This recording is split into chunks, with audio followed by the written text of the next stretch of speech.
ઉપસ્થિત મારા સાથી મંત્રી શ્રી ઈશ્વરભાઈ પટેલ, શ્રી કૌશિકભાઈ વેકરિયા, મારા સાથી ધારાસભ્ય શ્રી જનકભાઈ તળવિયા, મહેશભાઈ કસવાલા, ધોળકિયા ફાઉન્ડેશનના શ્રી સવજીભાઈ ધોળકિયા, જિલ્લા ભાજપ પ્રમુખ શ્રી અતુલભાઈ કાનાણી, પૂર્વ ધારાસભ્ય શ્રી કાકરસિંહભાઈ મેતલિયા,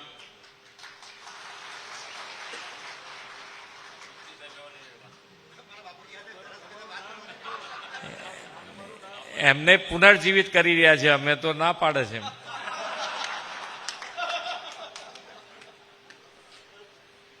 અમે ત્યાં અહીંયાથી નીકળ્યા ત્યારે જ કૌશિકભાઈ યાદ કરીને કીધું કે આ તમારું ગામ છે, તમારું પ્રોપર. અને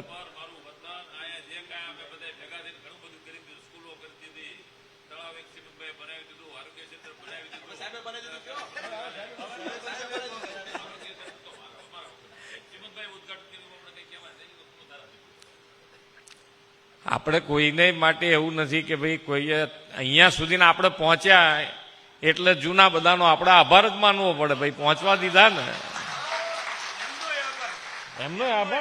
એમનો આભાર.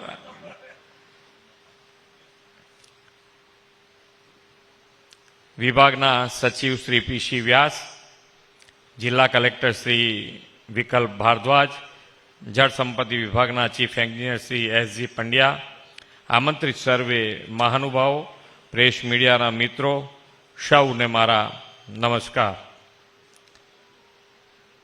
અહીંયાથી અમુક કહેવતો કહેતા હોય તો ખેડૂત વિશેની કહેવત કહે તો મારે સમજવું પડે કે ભાઈ આ શું કહેતું એમણે. એટલે કૌશિકભાઈ જોડે સમજતો હતો કે શું કીધું આ સવજીભાઈએ.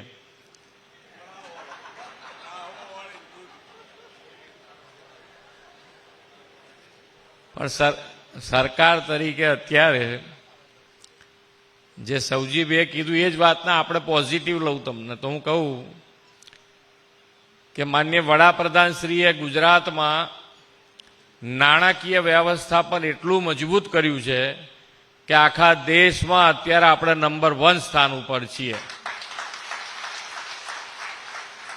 એટલે હવે જે તમને કીધું એમ કે ભાઈ તમારી તાકાત જોઈએ, અમારી જોડે કેટલું કામ લેવું છે.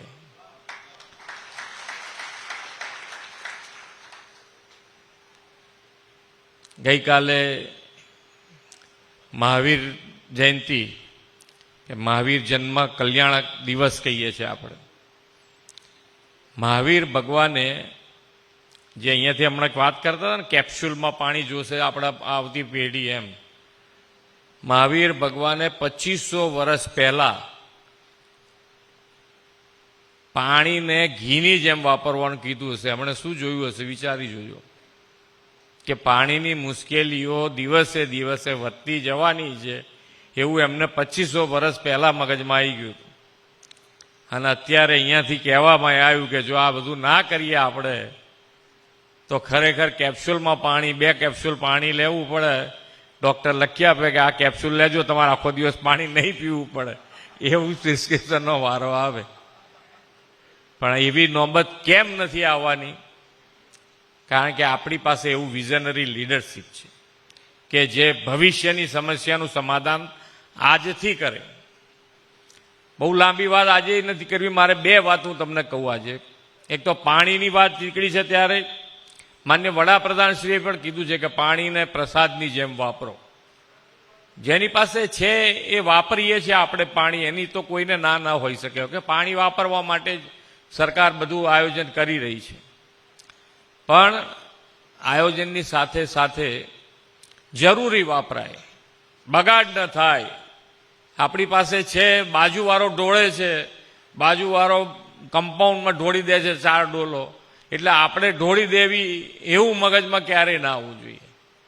આપણે આપણી રીતે દરેક જણ પોતાની જવાબદારી સમજે. જે નથી સમજતો એને ભોગવવાનું આવવાનું છે, એમાં કંઈ આપણે એની પાછળ પડી જવાની જરૂર નથી. પણ આપણે પાણીની બચત કેવી રીતે થાય એનો પ્રયત્ન હર હંમેશ કરવો જોઈએ. અને એ જ અંતર્ગત આજ કે ભાઈ પાણી આવતીકાલ માટે આજથી બચાવવાનું શરૂ કરો. તો એના માટે માનનીય વડાપ્રધાનશ્રીએ કેચ ધ રેઇન આ કેચ ધ રેન અંતર્ગત આખા દેશમાં મુહિમ ઉપાડી છે કે વરસાદનું ટીપે ટીપું પાણી કેવી રીતે બચાવી શકાય એના માટેનો આપણે બધાએ પ્રયત્ન કરવાનો છે. ના, વરસાદનું પાણી જ્યારે જ્યારે પડે ત્યારે એ આપણું ગામનું પાણી આપણા ગામમાં રહે, સીમનું પાણી સીમમાં રહે, એના માટે થઈને આ તળાવો ઊંડા કરવાથી માંડીને એમણે ગયા 2 વર્ષ પહેલા જ અમૃત સરોવર યોજના શરૂ કરી હતી. દરેક જિલ્લામાં 75 સરોવર હોવા જ જોઈએ કમ્પલસરી. પછી તો તમે તાલુકે બનાવો, તમે ગામે ગામ બનાવો, 1, 2, 5 જેટલા બનાવી શકો તળાવો એટલા બનાવો ને એની અંદર પાણી તમારું વાળી દો. એના માટેનો પ્રયત્ન આપણે કરવો જોઈએ. પણ એમણે એ વખતે 75 જિલ્લામાં આખા ભારતમાં બનાવ્યા છે, આપણે બનાવી દીધા છે. એટલે તમે એમનું વિઝન જુઓ કે ભાઈ આવતીકાલ માટે આજથી તૈયારી.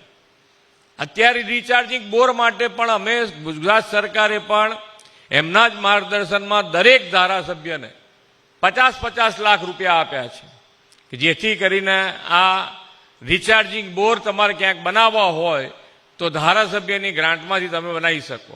અને એક જ વર્ષ માટે નથી આપ્યા, બીજા વર્ષે જરૂર પડશે તો બીજા વર્ષે આપીશું. પણ આપણે જેટલું પાણી વાપરીએ છીએ એટલું ને એટલું પાણી કેવી રીતે બચાવાય અને બચાવી ના શક્યાય તો જમીનમાં કેવી રીતે ઉતારી શકાય એનો પ્રયત્ન આપણો હર હંમેશ રહેવો જોઈએ. અને તો જ આપણે આગળ વધી શકીશું. ભવિષ્ય માટે આપણી ફ્યુચર પેઢીને જે આપણે ભવિષ્ય સારું આપવું છે તો આ પાણીની જરૂરિયાત છે, એ પાણીની જરૂરિયાત આપણે પહોંચી વળવા માટે આ કાર્ય કરી રહ્યા છે. અને જે આજનો કાર્યક્રમ છે અત્યારે કે જે જમકુડી નદી તમે કહો છો, એ જમકુડી નદીને પુનર્જીવિત કરવા માટે લગભગ 9 થી 9.5 કિલોમીટરનો પટ્ટાને આજે પહોળી કરીને ઊંડી કરી રહ્યા છે. અને ગાગડીઓ જે છે એ ગાગડીઓ એનું ઉત્તમ ઉદાહરણ એટલા માટે છે કે એ નદી પુનર્જીવિત કર્યા પછી આજે તમે ગમે તે સિઝનમાં તમે ત્યાં જાઓ તો તમારી આંખને તૃપ્તતા મળે એવું ત્યાં ગાડી પુનર્વસન થયું છે, પુનર્જીવિત થઈ જાય નદી આખી. અને એટલે જ અમે સૌજીભાઈને કહીને ગુજરાતની જેટલી બને એટલી વારાફરતી બધી જ નદીઓ પુનર્જીવિત કરવા માટેનો સરકારનો પ્રયાસ છે. વારાફરતી બધી લેતા જઈશું. જ્યાં જ્યાં પાણી આવે છે વર્ષમાં 1 વખત આવતું હોય, 2 વખત આવતું હોય, પણ એ પાણી 1 વખત નહીં તો બીજી વખતે પણ ત્યાં રોકાય નદીમાં, એના માટેનો પ્રયત્ન કરવાના છીએ. અને આજનું આ કામ છે એ ખારો પટ્ટો જેને કહેવાય એ પટ્ટાને ખૂબ મોટી રાહત આપવાનું છે. એટલે ખૂબ સારું કામ થયું છે. સાથે સાથે માન્ય વડાપ્રધાન શ્રી, આજે તમે બધા જ ખેતી સાથે જોડાયેલા છો ત્યારે કે ભાઈ પ્રાકૃતિક ખેતી એ પણ ભવિષ્યની માંગ છે, આજની હાલની જરૂરિયાત છે એમ કે ચાલે, સમયની માંગ છે. હવે કેમ તો કે ભાઈ રાસાયણિક ખેતી અને રાસાયણિક ખેતીના કારણે જે આપણું સ્વાસ્થ્ય અને જમીનનું સ્વાસ્થ્ય બેયનું સ્વાસ્થ્ય બગડતું જાય છે. તો આ બંને સ્વાસ્થ્યમાંથી બહાર નીકળવા માટે, આપણું સ્વાસ્થ્ય સારું રાખવા માટે, આપણે ભવિષ્ય માટે પણ પ્રાકૃતિક ખેતી તરફ આપણે બધાએ વળવું પડશે. એટલે ગાય આધારિત પ્રાકૃતિક ખેતી માટે આપણે જો આગળ જઈશું આજે નહીં તો આવતીકાલે.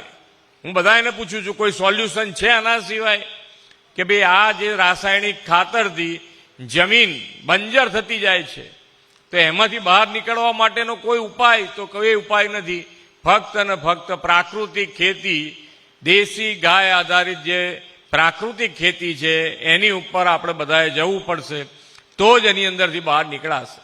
તો આના માટેનો પણ આપણે એક પ્રયત્ન અહીંયા જે બેઠા છે બધા કરે.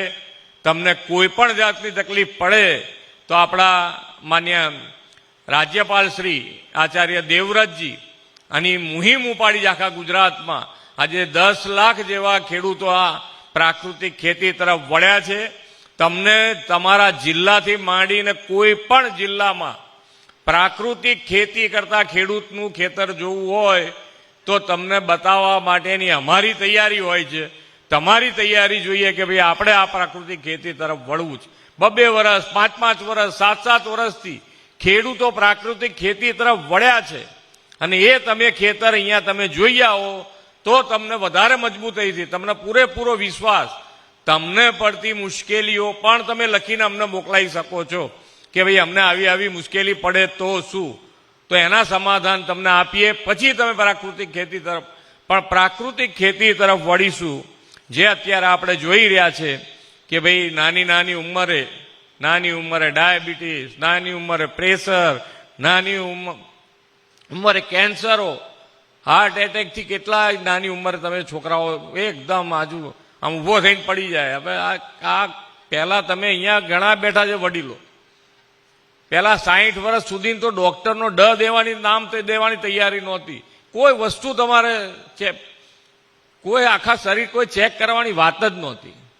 આજે તમે જુઓ 40 વર્ષથી આપણે ટોકવાનું શરૂ કરે કે ભાઈ જોજો દર વર્ષે ચેક કરાવવાનું ચાલુ કરો. કેટલો મોટો ચેન્જ આવી ગયો છે. પણ છતાંય આપણે જો હવે અત્યારે સમય છે, માનનીય વડાપ્રધાન શ્રી કહે છે કે યહી સમય હૈ, સહી સમય હૈ. કારણ કે તમારી પાસે બધી જ રીતે સરકાર તમારી સાથે ઉભા રહેવા તૈયાર છે, દરેક પગલે. આ માનસિકતા હોય ત્યારે જેમ સવજીભાઈએ કીધું એમ તમારે હવે લાભ ઉઠાવવો જોઈએ, અને એ લાભ ઉઠાવો તમે. સરકાર તરીકે અમે તમારી સાથે છીએ. આવો આપણે માનનીય વડાપ્રધાનશ્રીનો જે સંકલ્પ છે કે 2047માં આપણે વિકસિત ભારત બનાવવું છે, તો વિકસિત ભારત માટે આપણે સૌ સાથે મળીને વિકસિત ગુજરાત અને વિકસિત ગુજરાતથી એની અંદર સહભાગી થઈએ.